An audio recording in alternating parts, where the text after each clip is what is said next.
Dans les collines luxuriantes du royaume d'Olungu, le clan de Mbika régnait en maître. Le patriarche, Mkwanza, un homme puissant et rigide, était craint et respecté par tous. Il veillait farouchement à l'honneur de sa famille, suivant à la lettre les traditions transmises depuis des générations.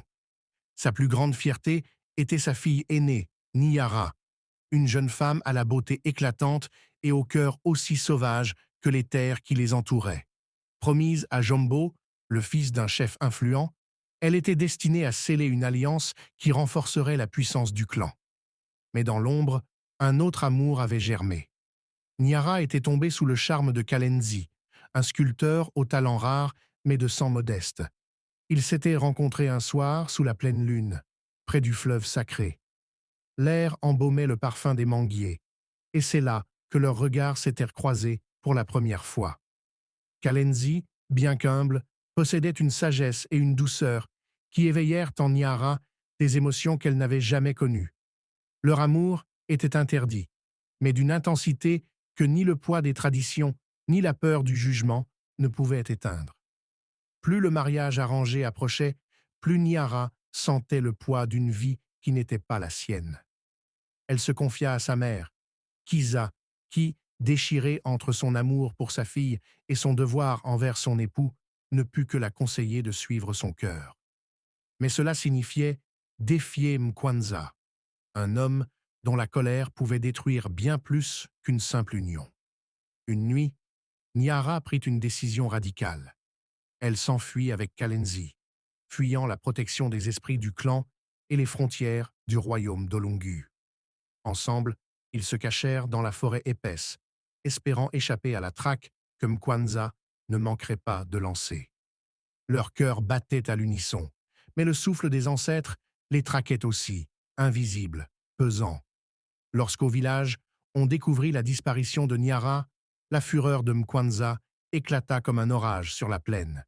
Il envoya ses hommes à la recherche des deux fugitifs, jurant de laver cet affront dans le sang s'il le fallait. Mais plus il les poursuivait, plus les esprits de la forêt semblaient protéger les amants, les guidant à travers des chemins que seuls ceux qui écoutaient la voix de la nature pouvaient entendre. Pendant ce temps, Nyara et Kalenzi vécurent dans un petit hameau isolé. Ils se marièrent sous le ciel étoilé, jurant de s'aimer envers et contre tout. Mais au-delà de l'amour, la peur persistait, celle de ne jamais pouvoir retourner chez eux, celle de voir leur famille à jamais déchirée. Alors que les années passaient, Nyara tomba enceinte. Mais ce qui aurait dû être une bénédiction devint une source d'angoisse. Une étrange malédiction semblait peser sur leur enfant à naître. Des rêves hantèrent Nyara, où les esprits des ancêtres lui murmuraient des avertissements. Ils réclamaient réparation, car leur union, aussi pure soit-elle, avait transgressé l'ordre ancestral. Nyara comprit qu'elle ne pourrait protéger son enfant tant que la malédiction ne serait pas levée. Elle savait qu'elle devait retourner à Olungu, affronter son père, demander le pardon des anciens et apaiser les esprits. C'était leur seul espoir de sauver leur famille.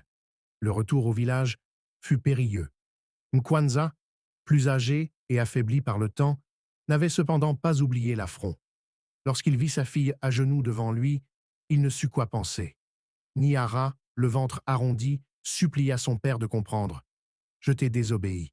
Oui, mais mon amour n'est pas une trahison. C'est un don que les ancêtres eux-mêmes nous ont offert. » La voix de Nyara résonna dans la grande case des anciens et un lourd silence s'installa. Mkwanza, malgré toute sa rage, sentit quelque chose se briser en lui. Il savait que les esprits ne cherchaient pas la vengeance, mais l'équilibre. Et pour la première fois, il admit que son amour pour sa fille surpassait la colère et l'orgueil. Les anciens, après de longues délibérations, acceptèrent de lever la malédiction, mais à une condition. Kalenzi devait prouver sa valeur en sculptant une œuvre qui capturerait l'âme de leur peuple. Kalenzi, avec tout son talent et sa détermination, se mit à l'ouvrage. Il sculpta un grand totem en bois d'ébène, représentant les forces de la nature, les ancêtres et l'unité de l'amour véritable. Lorsque l'œuvre fut dévoilée, Même Mkwanza ne put retenir son admiration. Les esprits étaient apaisés, et le clan de Mbika retrouva son équilibre. Niara et Kalenzi furent enfin acceptés, et leur enfant naquit sous les bénédictions des anciens. Ainsi, l'amour, par sa force et son authenticité, avait non seulement défié les traditions, mais aussi réconcilié le passé avec l'avenir, offrant une nouvelle harmonie au clan d'Olungu. Fin.